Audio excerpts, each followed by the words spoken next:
Introducing a lineup of international award-winning and talented indie authors, only on the Writer's Corner live show.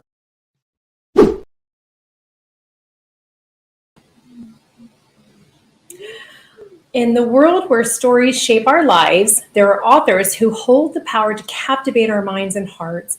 Join us as we delve into the compelling and thought-provoking world of Dr. Katherine Hutchinson-Hayes. She's a dynamic writer, speaker, and mentor. From thrilling tales to profound wisdom, her journey as an author will inspire and challenge us to see the world through a new lens. Join us today for an episode of Writer's Corner Live Show. Don't go away. We will be right back. You are watching the Writer's Corner live show. 30 minutes of insightful author conversations with some of the biggest names in the industry, including award-winning authors and international indie sensations. Stay tuned. Welcome to the Writer's Corner live show, the weekly water cooler for authors and readers. If you are just joining us, thank you so much. Welcome to the Writer's Corner live show. If you're not following us, please make sure to do so you can get notified the next time that we go live. My name is Mary Elizabeth Jackson. I am your hostess, and I am in the U.S. in the state of Tennessee. Now, today's show, we're talking to Dr. Katherine Hutchinson-Hayes. If this is your first time watching this show, let us know, and we'll give you a shout out. This live stream has been made, thank you, by Creative Edge, StreamYard, and Be Live Media. A special warm welcome to our viewers on Amazon Live, Twitter, Facebook, YouTube, and LinkedIn. Thank you so much for joining us.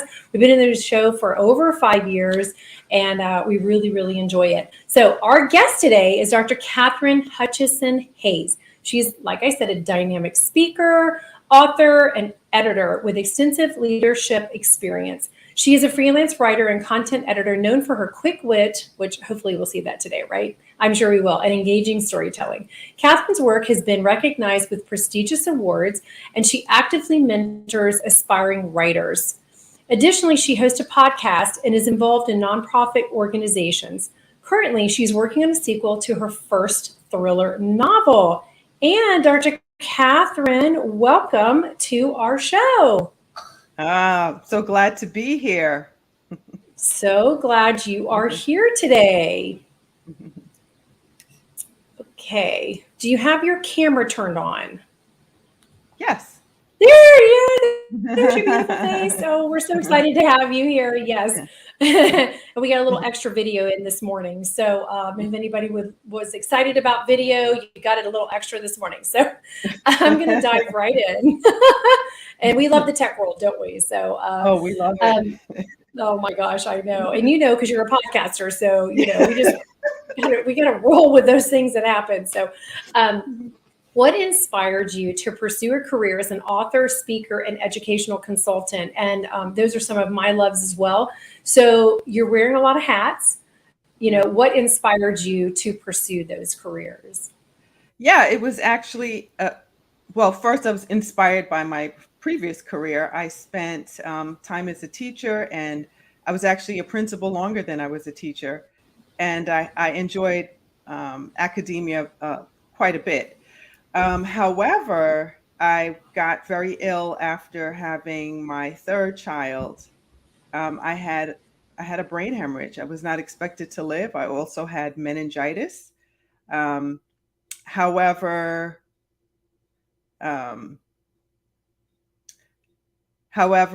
I was able to recover, and it just showed me that there was more to live for than the career I had been pursuing. And so my time spent in the hospital, I really went back to what is the legacy that I want to leave behind.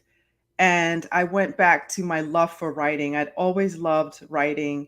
And I birthed this idea while I was really sick and not expected to live. And I held on to this idea, like, if I need to survive, because I need to pour into my own children, I need to pour into other people all the things that I've learned. And more than anything, I need to tell people what not to do. And so that's how I ended up birthing this book, God's Little Black Dress for Women, How to Put on the Full Armor of God Without Losing Your Femininity.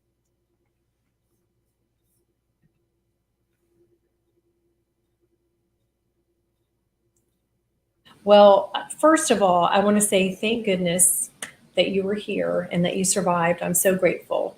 And you definitely have a purpose. And we're so grateful that you're sharing this purpose with others. And you're very important. Thank you for that. And that was a lot to go through, you know. Yeah. I can't only imagine. And I'm so glad, I'm sure your children are so happy that mommy's okay. Yeah. So as a writer, what do you find most fulfilling about delivering messages through real life stories? Yeah, so that is an incredible way to be able to bond with other people. I just find that writers, first of all, writers, it's an incredible community. Um, and I feel that writing our true stories is a way for us to connect with other people, especially when you show that you're not a perfect Patty. Like, I don't know about other people, but when I read or I see someone who's coming off as this flawless, perfect Patty, I don't have anything in common with them. I want people to be transparent and real. And so I feel that in our stories, in our authentic stories, it's so much better when we are real, when we talk to people about what we did, that how we messed up and how you don't have to mess up, because I can tell you this is not going to work. So for me, some of the best things that I get about sharing my stories is walking people through life so that they don't have to fall the way I fell, and just revealing, hey, this is what worked, this is what didn't work, and showing that in a real and authentic way. Well, that is absolutely true. And, you know, I think it's more important even now today than it's ever been for us to kind of come from a place of, hey, I have all this, or I Yeah, went through all this, and I'm here, and I'm here, and I'm doing my best, and you know what, you just got to take me as I am, right? So yeah, I think that mentality, you know, keeps us from having delusional relationships or friendships with people. We kind of know what we're getting or getting ourselves into, which is right. important. Um, hmm so, can you share some memorable experiences from your time as a sensitivity reader for sensitivity between the lines? I'm really curious about this. Yeah. Oh my goodness, that is one of my favorite things to do, because we sensitivity between the lines. It's just that's an arm of a conference series that I belong to. I've taught there and I love it. It's Blue Ridge. Um, it's a Blue Ridge Christian Writers Conference. And this particular conference has an arm of a particular, it's really a type of editing, but they don't like to call you an editor. You are specifically looking for issues that could be harmful and dangerous when it comes to writing outside of what we know. So if I'm writing from the perspective of a male, which I have done. My first thriller book, A Fifth of the Story, it's all about three guys. And so I I'm obviously not a guy. Although, in this world we don't know, right? So and no judgment. But but I had to make sure that I'm writing from the correct perspective. So my editor and mentor, he is a male, and he's a white male, because the interesting thing is are my three main characters were white males. And then also my husband, he had to also vet the language, because I'm writing from the perspective of someone who is in the CIA. I don't have that knowledge, and I had to vet it through someone who's being my sensitivity reader, and they're making sure that I'm speaking like a man, because there were scenes where I had the guys hugging it out, and my editor and my husband were like, no, guys are not going to do that. They'll slap each other on the shoulder. They'll punch each other in the arm, but they're not hugging it out, Catherine. And And these long soliloquies that you're having with these guys, it's not, they're short, they're to the point. So those kinds of things. Now, the sensitivity reading that I particularly do is I look at things, if you are, say, let's say you're white and you want to write a story about a Black family. So I'm going to come in and use my background and expertise as someone who is African American. Now, the interesting thing is, looking at me, you may not see that I'm very diverse. There's white, there's Black, we're Afro-Caribbean. My parents were Portuguese and Jamaican, and there's tons of mix even in there. So I'm very well versed in writing from someone who is mixed race, right? And so I'm also versed in writing from the perspective of someone who is Caribbean.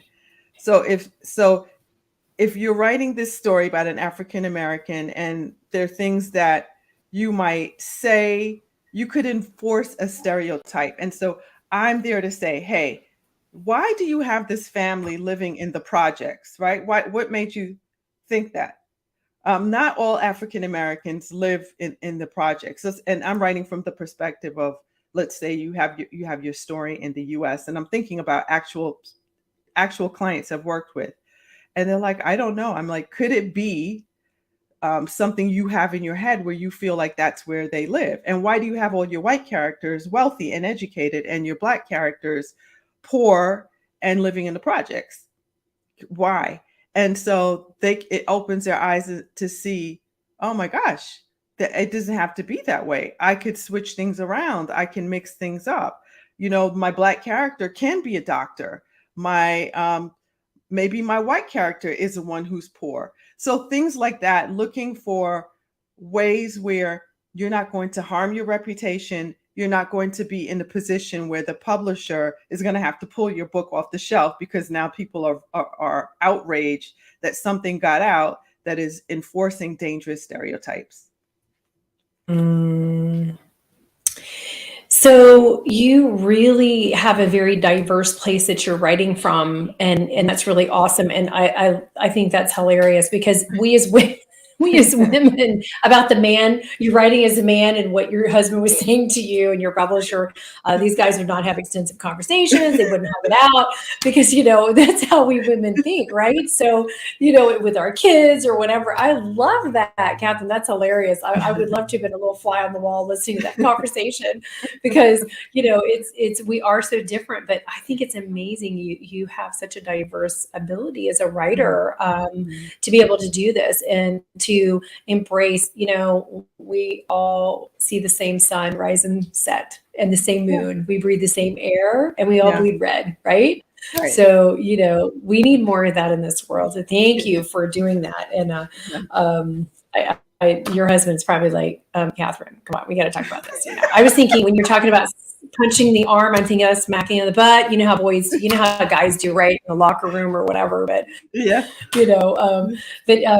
okay, so you have so much you've done and going on. It's amazing. Your work has been distinguished with several awards, including the New York Mayor's contribution to the arts. Could you tell us about this journey that led to such a prestigious recognition? Because that's really amazing.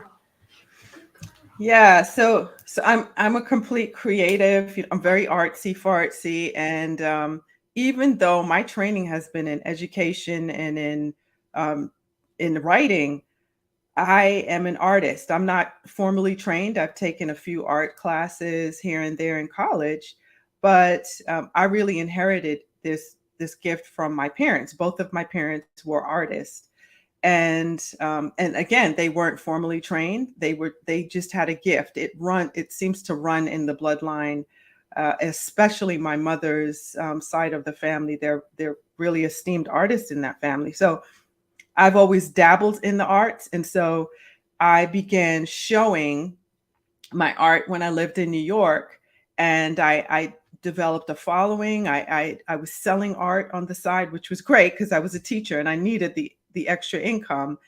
And then I began teaching. So when I was a principal, I was actually like this artist in residence for a program. And so through both of those things in New York, when I began showing, I won an award because I contributed the proceeds to students who were struggling, and so that they could have vouchers to go to better schools, as they were in school districts that weren't the greatest. And then I won that Artist in Residence award for my contribution to the arts and taking time out of my schedule and teaching a whole unit on art as a principal. That was pretty crazy. Currently, as a gift to one of the nonprofits that I work with, which is Light for the Future, they specifically work in Guatemala for marginalized families, especially families who live and thrive in a landfill. The families actually live in a landfill. So if you can imagine living in a dump, and they make a life. And so I teach art virtually to the students. They're middle school and high school students once a week. And I go there from time to time to teach live units, to help with different projects. Like I did a mural for the school. I just got back not too long ago from their first ever art exhibition. It was in a local historical museum. It was very well received. And that ended just yesterday. So they were there. Their installation was there for a month. So all of those things are how I'm involved in the world of the arts. Wow, that is so, I don't know, there are no words for how impressive that is. And, they didn't realize that you're just really having fun, right? Because you love it, right? So it's like, it's more than just, it's not work per se, because it doesn't feel like it, even though it is, right? Because it's just comes from the heart, and you're so gifted at it. And I had no idea people lived in landfills. Has anyone ever done a documentary on this, or any kind of film? Do you know? There's some short things. There's some short films out there that you can see, and you can also there are documentaries about how people even came to live in a landfill. There was a horrible civil war there in Guatemala. They experienced many years of war. So many people died, and as a way to hide and to try to thrive, people who were escaping death moved into the landfill and ended up creating a whole entire community there. And so our families, they live on they make about, say, $2 to $3 in American money a day to support their families, and that's by going through the landfill, getting plastic, and helping to recycle it, that kind of things, finding things in there that you could repurpose, including creating art. So sometimes we do projects where they're taking maybe glass pieces and making a piece of art, and so we're giving them a marketable skill so that they can thrive and get out of that particular environment. Because unfortunately, because of the poverty there, they can be victimized by gangs, sex trafficking, which is a horrible thing that's infected our entire world, including the U.S.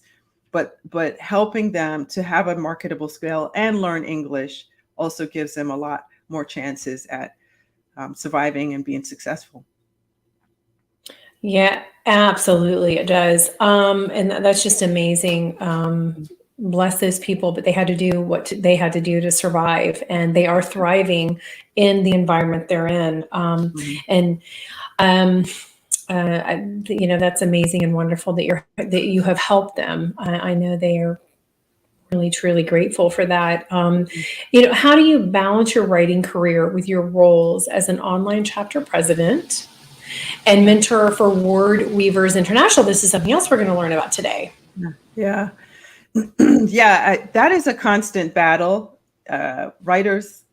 Okay, so most writers, right, authors, we don't make money just on writing our books. That's a myth. Okay, maybe some of your big time people who are, they're pumping out movies based on their books and all of that. But most of us have to wear many hats in order to have a living. So I have to be really schedule based. Like I live by the planner. I have a schedule and to-do list. If you were to see my office on the side here, it's like I've got, what's pending, what's in progress, what's done. And so I have to be super organized. And I'm always thinking of ways to be more organized because I edit. I do book coaching. I am a sensitivity reader. I enjoy speaking and traveling to different conferences. Um, and these are all ways that we make money outside of just our writing. Because yes, you could be paid for an article, eventually get royalties from a book, but often that's not enough to realistically live on. It fluctuates. I think presently it's maybe 3 to 10% of authors actually can survive on a living from just writing and selling their books. But for me, I've got to be incredibly organized and live by schedules. And one of the best things I've done is I put my stuff on my family schedule so everyone can see in the family, oh, mom's traveling to a conference during this time. Mom's got a podcast interview, so I better not break into her office to ask her to take me to the mall. Stuff like that. Stuff like that. I totally understand. You are a girl after my own heart, because that's what, if it's not on the calendar, we are not going to be there. So between my career, my children, my daughter, yeah. So I know my little guy was trying to get me to do. I'm like, thank goodness I was off camera. So oh my gosh. And it's true. It's kind of there's one of those myth busters, right? That you write a book, it goes on the shelf, and then you like sit around and wait for all the money to come in. It doesn't happen. It's a great business card, but you've got to these days you've got to make, classes from it, or, you've got to make little ebooks and you got to go teach, and, you've got to do all kinds of things these days to make money. But you have another thing that you have going on.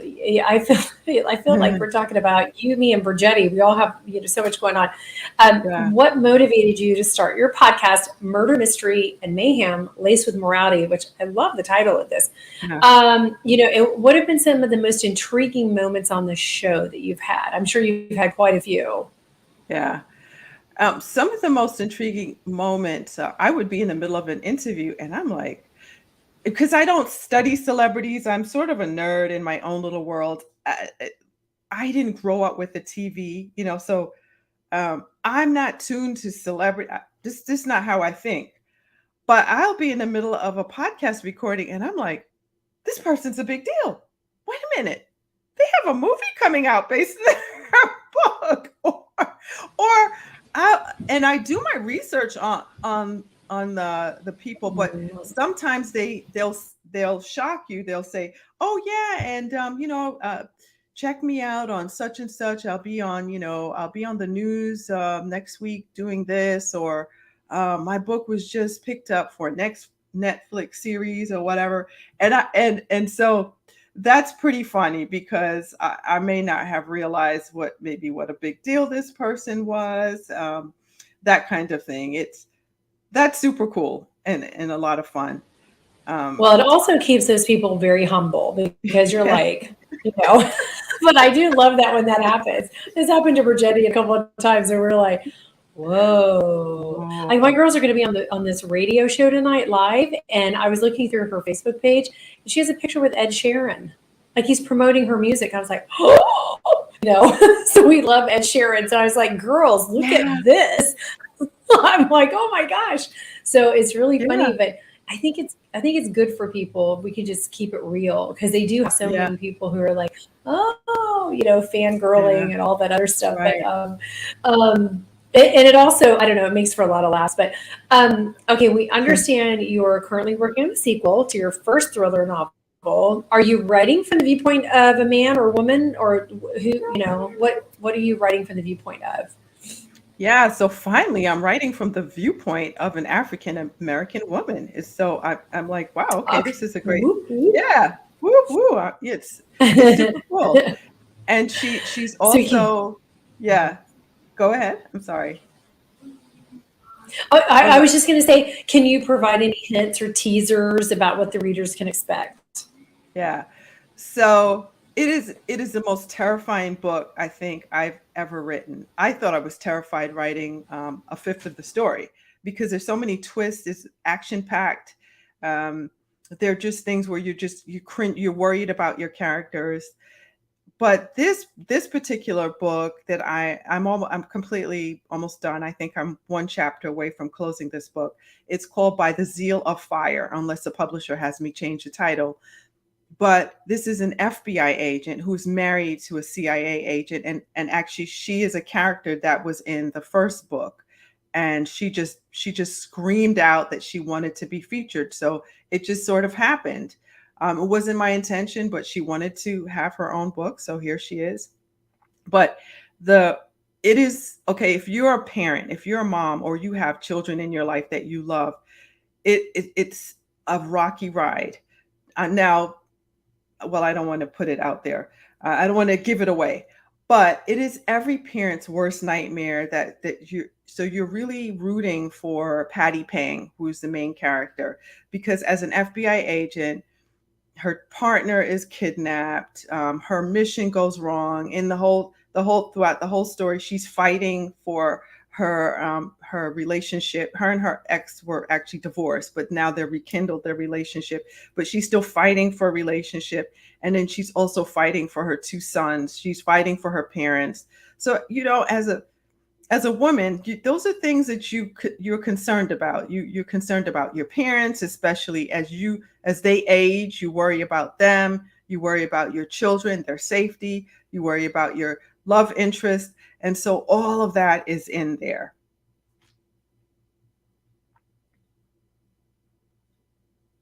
Awesome. That is so awesome. I'm excited about that. And I can't wait for it to come out because we have time for about one more question. So I wanted to ask you, with your involvement in various writers associations and nonprofit organizations, how do you have time and energy to get back to the community, and doing your own projects? Now, we do know that organization is a key for you.